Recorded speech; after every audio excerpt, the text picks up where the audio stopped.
देखो भाई, आइए समझते हैं। समझो, अभी जैसे हमने देखा कि बुद्ध को कहाँ पहुँचा दिया, अरोमा नदी के तट वगैरह पर भी पहुँचा दिया, ठीक है। और उसके बाद अभी मैंने देखा इनको आलार कलाम से मिलवा दिया, उद्रक रामपुत्र से मिला दिया, अर्थात वैशाली और राजगीर इनको भिजवा दिया। सांख्य दर्शन और योग दर्शन से मैंने इनका परिचय करवा दिया। तो मैंने सीखा कि बुद्ध कई कोचिंग गए थे, 2 कोचिंग गए थे, ठीक है। बुद्ध जी 2 कोचिंग गए और 2 के दोनों कोचिंग में क्या संतुष्ट हुए? नहीं संतुष्ट हुए, ठीक है। तो उसके बाद बुद्ध ने सोचा कि सोचा चलो अब हम कुछ न करेंगे, हम खुदे चल के कोचिंग पढ़ाएंगे, ठीक है। अर्थात हम खुदे पहले ज्ञान प्राप्त करेंगे, उसके बाद कोचिंग पढ़ाएंगे। तो इन्होंने ये पहुंचे उरुवेला। कहाँ पहुंचे? उरुवेला नामक स्थान। उरुवेला नामक स्थान वर्तमान के बिहार के गया नामक स्थान में, कहा गया नामक जिले में है। और जब गया नामक जिले में, तो उस स्थान का नाम क्या है? उरुवेला। कौन सा? उरुवेला। तो उरुवेला में पहुंचे और उरुवेला में पहुंचने के बाद 5 ब्राह्मणों को लिया साथ में, ठीक। कौन? 5 ब्राह्मण, वो भी जो है उपनिषदों से प्रेरित थे। उनमें से कौंडिन्य ने, अज, अस्सजी, वप और भदिया नाम के 5 ब्राह्मण थे। इन 5 ब्राह्मणों को लेकर के जाकर कठोर साधना में बैठ गए। समझ पा रहे ना? कठोर साधना में बैठ गए अर्थात तपस्या में लीन हो गए, ठीक है। तो देखो, बुद्ध जी पूरी तरह से तपस्या में लीन हो गए। अब सो जो है समझ के चलो कि ये कब बैठे हैं। तो करीब करीब जब बैठ चुके हैं, बैठने के बाद इनकी उम्र मान चलो भी करीब करीब 29 वर्ष है। कितनी?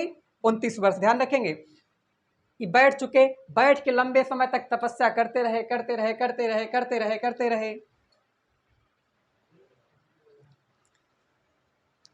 तो क्या कहते हैं? तपस्या करते रहे और लगातार तपस्या करते करते जब सोच के देखो इनका शरीर छीणकाय हो गया, यानी 5 के 5 ब्राह्मण और बुद्ध का भी शरीर छीणकाय हो गया, अर्थात पूरी तरह से कमजोर हो गया। तो कमजोर होने के बाद अब क्या होगा? तो सोच के देखो, आपको पता होना चाहिए कोशिका में माइटोकांड्रिया पाई जाती है, वहीं पर ऊर्जा बनती है, ऊर्जा बनी रहेगी तो करेगा क्या, ठीक है। और पूरी तरह से इनके वसा थी नहीं, क्योंकि सब सूख गई थी। तो उसके बाद क्या हुआ? जो उर्वेला है, उर्वेला में जहाँ पर बैठे थे वहाँ पर एक वृक्ष था। उस वृक्ष का नाम क्या था? पीपल वृक्ष। क्या नाम था? वृक्ष का नाम पीपल वृक्ष था। और जो नदी, उस नदी तट पर, जिस नदी तट पर वो बैठे थे, उस नदी का नाम क्या था? तो ध्यान रखेंगे, वह नदी का नाम था निरंजना नदी। कौन सी? उसका नाम था निरंजना नदी। कौन सी नदी? ध्यान रखेंगे, निरंजना नदी। तो नदी का नाम क्या था? निरंजना। स्थान का नाम क्या था? उर्वेला। कहाँ पर है ये? गया में। और यही पीपल के वृक्ष के नीचे जब इनको ज्ञान प्राप्त हो जाएगा तो यही बाद में जो है बोध गया कहलाएगा। क्या कहलाएगा? बोध गया।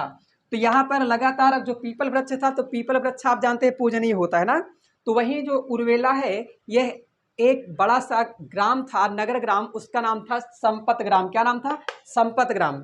संपत ग्राम की जो है मुखिया थे, उसकी पुत्री थी, उसका नाम सुजाता था। क्या नाम था? सुजाता। और ये सुजाता जो है यही पीपल वृक्ष की पूजा करने आती थी। क्या करने आती थी? पूजा करने। और पूजा करने आती थी तो बुद्ध का खीर देखता था, थोड़ा कौन भगवान बैठ गया आके ना समझ पा रहे हो? तो कौन से भगवान आकर बैठ गए, तो बुद्ध के डब्बा में जाके खीर डेली ना देती थी, ठीक। अब उसके बाद फिर लौट के आए, वही तरह भरा रहा है, फिर बदल के भर देती थी। तो एक दिन बुद्ध को समझ में आया, एक काम करते, सामने महकत रहा होगा ना, चलो अच्छा भूख लगी, खाते पीते हैं। तो बुद्ध ने एक दिन वह खीर खा लिया। सुजाता ने जो खीर ला करके दिया उसको क्या किया? खा लिया। और खाने के बाद जब 5 के 5 देखा ब्राह्मणों ने, कहा ये दूसरा ढोंगी देखो ठीक है, कहा खुद तो खा पी रहा, हमको क्या कर रहा? बेवकूफ बना रहा। ये 5 के 5 उठ करके भाग गए। कहा तो तुम झूठ बोलते हो, खाते पीते हो, उसके बाद खा पी रहे हो, उसके बाद हम लोग को बेवकूफ बना रहे हो। तो बुद्ध को छोड़ करके चले गए। तो बताओ बुद्ध को छोड़ करके कौन चले गया? 5 के 5 ब्राह्मण। समझ पा रहे हैं? और ये जब ये चले गए तो गए कहाँ? ये पहुंचे ऋषि जो है उसका नाम है सारनाथ। कहाँ पहुंचे? सारनाथ चले गए और बेचारे अकेले बैठे रहे। अब करवे क्या करें? तो अकेले बैठे रहे, बैठे बैठे बैठे बैठे, अब करवे भूख लग गई थी ना, लगातार बैठे रहे। तो लगातार बैठे बैठे इनको ज्ञान प्राप्ति आई, एक पूर्णिमा। उस पूर्णिमा का नाम है वैशाख पूर्णिमा। क्या नाम है? वैशाख पूर्णिमा। और वैशाख पूर्णिमा के दिन इनके सामने से एक वीणा वादकों का समूह जा रहा था। वीणा जानते हो ना? वीणा बजाने, जैसे गांव में कबो कबो देखो आते हैं बाबा जी, आते हैं बड़े बड़े वीणा लिए रहते, ना कुछ मांगते ना कुछ ना, उसको भ्रमण वाले। तो वो होते हैं वीणा वादकों का समूह जा रहा था। तो उसमें इनको ज्ञान प्राप्त हुआ कि अगर हम वीणा के तार को इतना ज़्यादा कस दें कि टूट जाएंगे तो अर्थात ये टूट जाएंगे, और इनको अगर ढीला रखेंगे तो इनसे स्वर नहीं फूटेगा, अर्थात दोनों बेकार है। सोचा इन्होंने कि ना इनका ज़्यादा ढीला रखा जाए ना ज़्यादा टाइट किया जाए, इनसे एक अच्छी ध्वनि पैदा होगी, है ना। तो यही वीणा वादकों के समूह से इन्होंने मध्यम ज्ञान की प्राप्ति की। क्या है कि मध्यम ज्ञान की, और कहा कि मध्यम ज्ञान का मतलब हर चीज़ मध्यम में रखा जाए, ना ज़्यादा कठोर ना ज़्यादा आसान, तो वह ऐसे भी अच्छा होता है। तो इन्होंने मध्यम ज्ञान की प्राप्ति कहाँ से हुई, क्या प्राप्त की, तो समझ जाएंगे वीणावादकों के समूह से। अब इसी तरह कई सारे ज्ञान लिए तो उठ करके अब इनको मिल गया तो कहीं, अब जैसे सोच के देखो तुमका कोनो चीज़ याद हो जाए तो एक बात तुमको सुनाओ, ए तो हियाँ तुम सुना दे तो सुनबे न करे को, है ना। तो उसी तरह इनको ज्ञान प्राप्ति है, ये आज जानते तो बहुत बड़ी बातें थे पहले, है ना। तो इनको पता चला, ये जा करके पहुँचे कहाँ, सारनाथ, और सारनाथ पहुँचे तो सबसे पहले सारनाथ नहीं पहुँचे, ये जब चलते हैं तो चलते चलते इनको रास्ते में मिलता है एक गांव मिलता है। उस गांव का नाम क्या होता है, उस गांव का नाम क्या, हर्यवंश का शासक कौन था, उसका नाम था बिंबिसार ना। बिंबिसार रास्ते में मिला, तो बिंबिसार जब रास्ते में मिलता है तो बिंबिसार का साम्राज्य, बिंबिसार इनको देखता है, कहते हैं वाह बुद्ध, ज्ञान की प्राप्ति इनको हो गई। तो इनको कहा एक काम करते हैं, तुम्हारे लिए मैं पूरा साम्राज्य छोड़ने के लिए तैयार हूँ, समझ पा रहे हो, तुम्हारे लिए मैं पूरा साम्राज्य छोड़ने को तैयार हूँ, अर्थात तुम आकर के हमारे साम्राज्य का संचालन करो, ठीक। तो बुद्ध ने कहा, ससुरा कहा यही खातिर हमारे पास तो खुद ही साम्राज्य रहा, हम तुम्हारा साम्राज्य लेकर क्या करेंगे, तो साम्राज्य हमको राजा ही बनना होता, तुम बढ़िया अपने यहाँ करते, तुम्हारे क्या बातें। तो कहा नहीं ऐसी बात नहीं है। तो इनको कहा अच्छा ठीक है, हम तुम्हें कुछ देते हैं। तो बुद्ध को उपहार स्वरूप में पहला बगिया मिल गया, उसका नाम था वेलुवन, वेलुवन उद्यान का नाम था वेलुवन उद्यान। तो वेलुवन उद्यान को बिंदुसार नहीं, बिंबिसार ने किसको दिया, बुद्ध को दिया, समझ जाएंगे ना। फिर यहीं से इनका चचेरा भाई था, इसका पुत्र था, उसका नाम था अजातशत्रु, किसका, बिंबिसार का पुत्र नाम था अजातशत्रु। अजातशत्रु को बाद में पता चला बुद्ध का चचेरा भाई था देवदत्त, उनसे बताया तो ये बप्पा भाई का जो है बगिया उगिया दे देखो, नहीं पता लगे सब दे देंगे, ठीक है। तो जा करके इस प्रकार से यही से कहानी है कि आगे फिर जो है अजातशत्रु इनकी हत्या कर देता है। लेकिन मैंने बताया फिर एक ग्रंथ कहता है कि आम्रपाली से बाप बेटा दोनों प्रेम करते थे इसलिए हत्या किया था, ठीक है, उसको छोड़ो। तो वेलुवन उद्यान इनको दिया, दे दिया। उस प्रकार से फिर बाद में पहुंचते हैं सारनाथ, कहाँ पहुंचते हैं, सारनाथ। सारनाथ में पांचों जने मिल गए, कहे ससुरा ढोंगी आ गया, ठीक। तो इनको बुलाया, कहा ए भो हियाँ तो नहीं हियाँ, तुमको हम एक ज्ञान प्राप्त किया, उसको बताते, कहा ससुरा खुद तो ज्ञान प्राप्त करे, जब हम बैठे थे तो नहीं किया था, बाद में इनका चले आने के बाद कौन सा ज्ञान प्राप्त हो गया, ठीक। तो ध्यान रखेंगे। लेकिन नहीं समझ में आया तो एक यश नामक ब्राह्मण आया, कौन, यश नामक ब्राह्मण आया, ठीक। हीरे को पहचान जो है करने के लिए कोई ना कोई जरूर होता है। यश नामक ब्राह्मण आया, तो यश नामक ब्राह्मण को इन्होंने पहली बार ज्ञान दिया, क्या दिया, ज्ञान दिया। तो बुद्ध ने पहला ज्ञान किसे दिया, यश नामक ब्राह्मण को, समझ जाएंगे। और जब यश नामक ब्राह्मण को दिया तो ये पांचों जने आएंगे उलट का के, ठीक। सबने देखा तो सबको बताया, कहा ठीक है। तो एक समूह बन गया और इस समूह का इन्होंने संबोधन किया। तो बुद्ध ने अपना पहला उपदेश या ज्ञान कहाँ दिया, सारनाथ, कन्फर्म हुआ, ठीक। अब यहाँ से चलते चलते ये पहुँच जाते हैं, तो इनके पहला स्टूडेंट यश नामक ब्राह्मण, ठीक। फिर ये पहुँचते हैं धीरे धीरे करके अपने क्षेत्र, और अपने क्षेत्र कहाँ, घर है। तो इनका एक चचेरा भाई था, उसका नाम था आनंद, क्या नाम था, आनंद। और एक नाम था उपाली, कौन पाली, उपाली, ठीक। अब यहाँ पर बहुत बड़ा विरह है, क्या है, विरह वर्णन है। विरह वर्णन मतलब घरे पहुँचेंगे तो कौन कौन मिलेगा, इनका बेटौना आगवा रहुलवा बड़ा होगा, है ना। कब पैदा भरा है, 28 साल में, और इस 29 साल में बैठे रहे। 29 साल के बाद लगातार 6 साल तपस्या किए, 35 साल में इनको ज्ञान की प्राप्ति हुई, अर्थात 6 साल के बाद ज्ञान की प्राप्ति हुई। कन्फर्म रखो, इनको कई साल में ज्ञान प्राप्ति हुई, 6 साल में, ठीक। तो रहुलवा कै साल को होगा, तो सोच के देखो 7 साल को होगा, 7 साल के मजे को होगा ना, वाह वाह हुई, ठीक। और उसके बाद इनकी पत्नी यशोधरा आई हुई है दौलतता, है। उसके बाद इनका पुत्र आया था, इनका पिता शुद्धोधन, वो भी आए थे। तो शुद्धोधन ने इनको कहा, इनको बेटा कह करके नहीं पुकारा, इनको संत कह करके पुकारा था, समझ जाएंगे। और इस प्रकार से कहा कि जब तुम गए थे तब हमारे वंश का दीपक बुता दिया, समझ पा रहे हैं, जब तुम गए थे हमारे वंश का तब दीपक बुता दिया, और अब तुम आए हो तो अब क्या है, हमारे सबकी समस्याओं को और बढ़ाने आए हो, किसने? इनके पिताजी ने कहा था। तो अब आगे छोड़ो, यहाँ एक बहुत बड़ी समस्या, वो आपको पेपर में नहीं आएगी। ठीक, तो इस बात को ध्यान रखेंगे। छोड़ो, यहाँ से इनके संघ में जो समूह इनका बना था, इनके समूह में लोगों को भाग लेना था। तो जब ये कहाँ पर थे? पहला उपदेश कहाँ दिया? सारनाथ में। सारनाथ वाराणसी से 8 किलोमीटर दूर है। कहाँ पर? वाराणसी से 8 किलोमीटर दूर है। वाराणसी पहुंचते हैं तो वाराणसी में इनके बहुत सारे लोग बन जाते हैं शिष्य। अच्छा, और जब बहुत सारे शिष्य बन जाते हैं तो वहीं पर ये बौद्ध भिक्षुणी संघ की स्थापना करते हैं। कहाँ पर? वाराणसी में ये बौद्ध भिक्षुणी संघ की स्थापना करते हैं। इसको ध्यान रखेंगे। अच्छा, तो जब यहाँ पर जाते हैं तो इनके संघ में केवल पुरुष ही भाग लेते हैं। कौन? पुरुष ही भाग लेते हैं। जब ये अपने घर पहुँचते हैं तो यहाँ पर एक इनकी कन्या है, कन्या नहीं मतलब एक है, उसका नाम क्या है? आम्रपाली है। क्या नाम है? आम्रपाली, वही बताया, गणिका वाली। ठीक, वो इनकी शिष्या बनना चाहती है। इनकी जब शिष्या बनना चाहती है तो दूसरा कहेंगे तुमको हम काहे शिष्या बनाएंगे, सब परिचित तो वही है, कहा है ना। तो ये सारी बातें कहा, ऐसा क्यों? तो उन्होंने बताया होगा। तो उसने कहा जो तुम्हारे संत महात्मा है ना, जितने तुम्हें चेला चपाते हैं ना, ये ससुरा दिन में तुम्हारे साथ रहते, रात में हमारे यहाँ आके जो पतरी चाटे होते हैं। समझ पाओ बात का?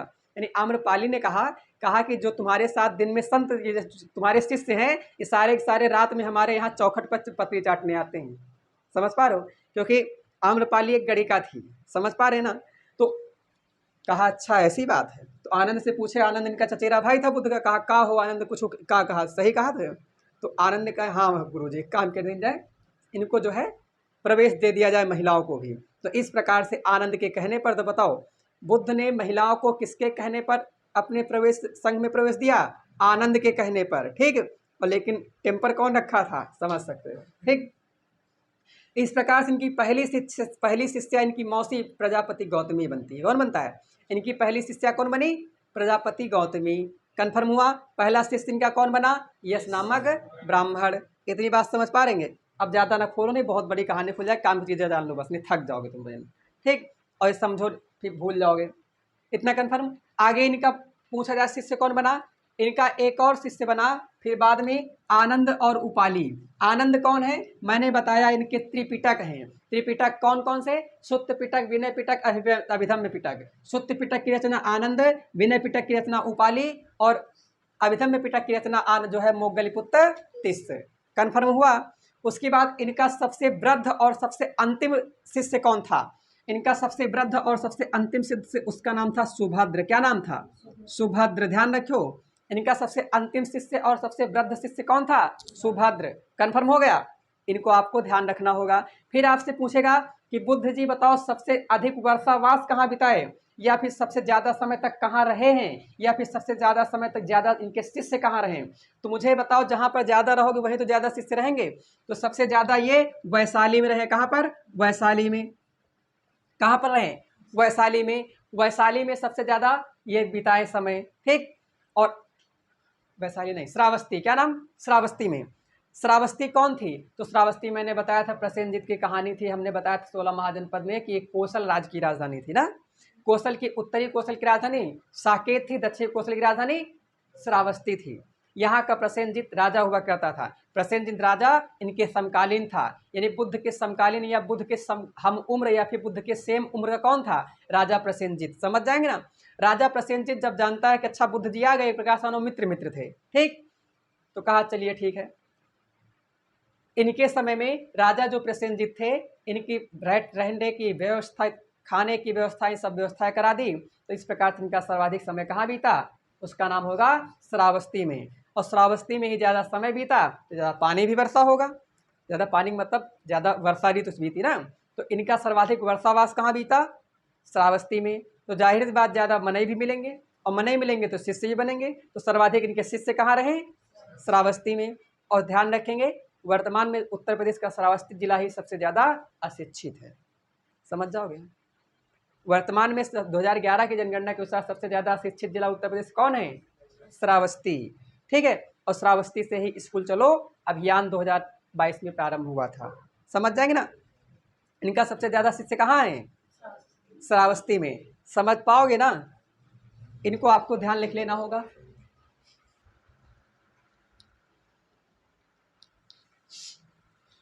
देखो भाई, और चीज़ें इनको बुद्ध जी के जीवन के कुछ याद रखे रहना। जैसे इनका प्रथम उपदेश पूछा जाए तो प्रथम उपदेश कहाँ दिया? सारनाथ में। सारनाथ से ही आपके जो है 26 जनवरी 1950 को जो आपका ध्वज में लिया गया है प्रतीक चिन्ह, वो लिया गया है यहीं से, सारनाथ के अशोक स्तंभ से आपका अशोक स्तंभ राज्य के चिन्ह के रूप में लिया गया है, समझ जाएंगे। और सारनाथ में ही इन्होंने, यह सारनाथ वाराणसी से 8 किलोमीटर दूर है, समझ जाएंगे ना। यहीं पर इन्होंने बौद्ध भिक्षु संघ की स्थापना की, यानी बौद्ध भिक्षु हमारे सब मेरे जो आएंगे ये क्या कहलाएंगे? बौद्ध भिक्षु कहलाएंगे। ठीक, यहीं पर अगला है श्रावस्ती। श्रावस्ती का राजा प्रसेनजीत था, यहाँ पर सर्वाधिक समय इनका बीता और यहीं पर सर्वाधिक इनके शिष्य बने, समझ जाएंगे। उसके बाद वैशाली, बाद में वैशाली जाते हैं। वैशाली में एक सुरवर नामक विहार होता है, यहाँ पर इन्होंने अंतिम बार क्या दिया? उपदेश दिया। और यहीं पर इन्होंने बौद्ध भिक्षुणी संघ की स्थापना की। किसकी? बौद्ध भिक्षुणी संघ की स्थापना की, समझ जाएंगे। इनकी मृत्यु की बात करते हैं बुद्ध जी की। बुद्ध जी की मृत्यु 483 ईसा पूर्व में 80 वर्ष की अवस्था में कुशीनारा, कुशीनारा उस समय का कुशीनारा वर्तमान का देवरिया, वर्तमान का देवरिया गांव का नाम है कसिया नामक गांव, यानी वर्तमान के कुशीनगर के कसिया नामक गांव जो उस समय कुशीनारा के नाम से जाना जाता था, इसे कुशावती के नाम से भी जाना जाता है। ठीक है, यह ऐसा माना जाता है वही स्थान है जहां पर जो है लव और कुश को कुश के द्वारा नामांकन किया गया, तो वही गांव है, समझ जाओगे ना। आगे चुंद नामक लोहार के यहाँ इन्होंने भोजन किया था और भोजन करने के बाद इनका देहांत हुआ था। ठीक है, इस प्रकार से इनका जब देहांत हुआ तो उसे महापरिनिर्वाण कहा गया, समझ जाओगे। और जब इन्होंने पहला उपदेश दिया तो उस उपदेश को क्या कहा गया? धर्म चक्र प्रवर्तन क्या कहा गया?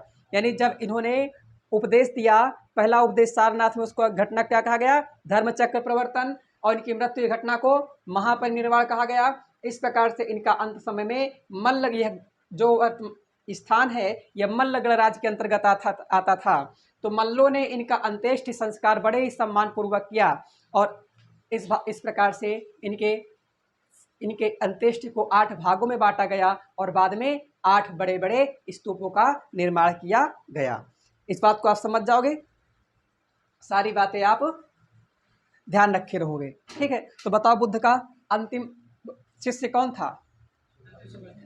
सुभद्र था पहला शिष्य, यश था इनका प्रिय शिष्य, आनंद और रूपाली थे, समझ जाएंगे। इनकी पहली शिष्या कौन थी?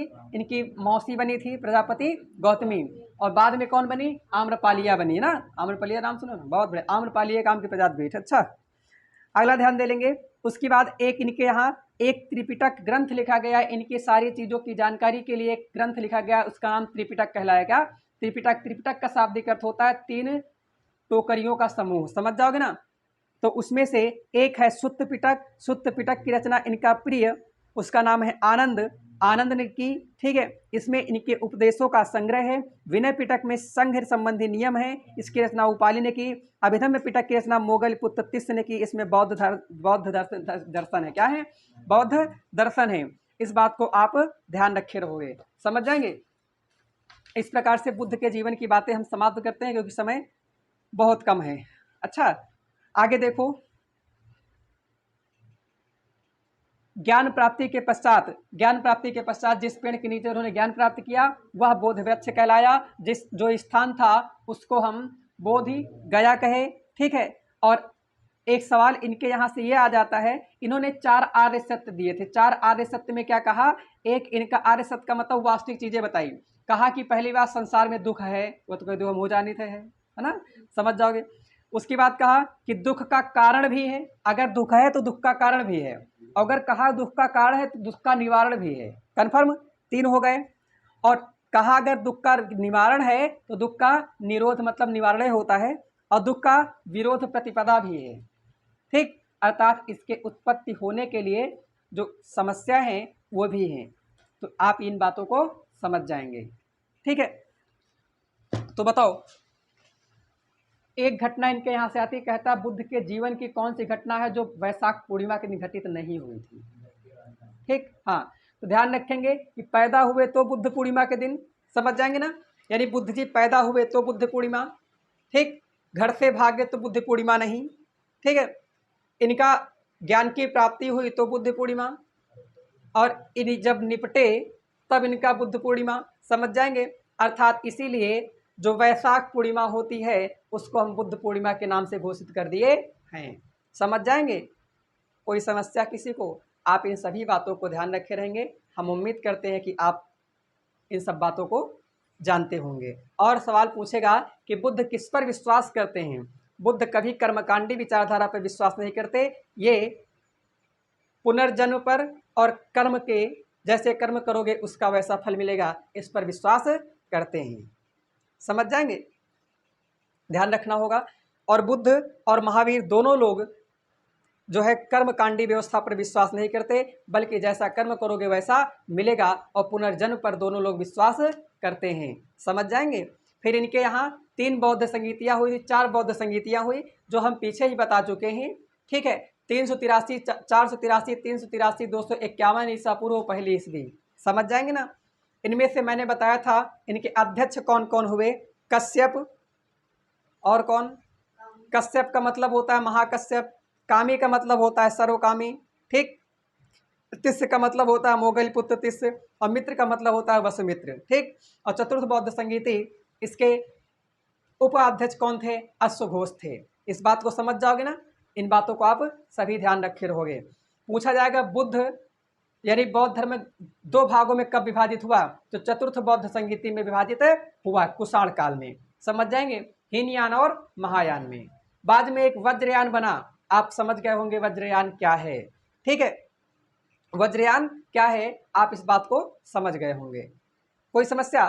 तो बताइए प्रथम बौद्ध संगीति का आयोजन कब हुआ? बताइए। 483 ईसा पूर्व में। राजा कौन था उस समय? कौन था? बिंबिसार। तो ध्यान से रखेंगे, 483 ईसा पूर्व और 383 ईसा पूर्व, 251 ईसा पूर्व, पहली शताब्दी है ना। इसमें राजा पूछा जाए तो आप स्थान पूछा जाए, ध्यान रहे, राजगृह। दूसरा स्थान पूछा जाए वैशाली, है ना। तीसरा पूछा जाए पाटलिपुत्र। चौथा पूछा जाए कुंडलवन। कौन? कुंडलवन, कश्मीर। पहले में पूछा जाए राजगृह। राजगृह को कौन सा क्या कहते हैं? कौन कहते हैं? सप्तपर्णी गुफा, ठीक है। राजा का नाम पूछा जाए तो भैया आज कौन है? अजातशत्रु है, कालाशोक है, अशोक है, कनिष्क है। वंश पूछा जाए तो आपका हर्यक है, शिशुनाग वंश है, मौर्य वंश है, कुषाण वंश है, ठीक है। अध्यक्ष पूछा जाए, मैंने बताया कश्यप, है ना, कश्यप, और कौन? कामी। कामी यानी कश्यप मतलब महाकश्यप सर्वकामी, और फिर उसके बाद मोगल पुत्र तिस्य, उसके बाद वसुमित्र, और चतुर्थ बौद्ध संगीति के उपाध्यक्ष कौन था? अश्वघोषा था, समझ जाएंगे ना। इन बातों को आप सभी ध्यान रखे रहोगे। कोई समस्या? सवाल यहीं से पेपर वाले ने चाहा तो यही सवाल पूछ लेगा, वो पूछबे क्या करेगा, सब तो बता दिए, समझ जाएंगे ना। तो बुद्ध का प्रिय घोड़ा का नाम कंथक, समझ जाएंगे ना। चलो अब यहीं से बुद्ध धर्म हम समाप्त करते हैं, ठीक है। और अगली जानकारी अगली क्लास में दी जाएगी। बाकी और अभी बहुत कुछ जानते हैं, पेपर आपके सिरहाने आ चुका है ना। कोई समस्या हो तो आप पूछ सकते हैं, ठीक है। और क्लास को आप अधिक से अधिक सब्सक्राइब जरूर करेंगे। धन्यवाद।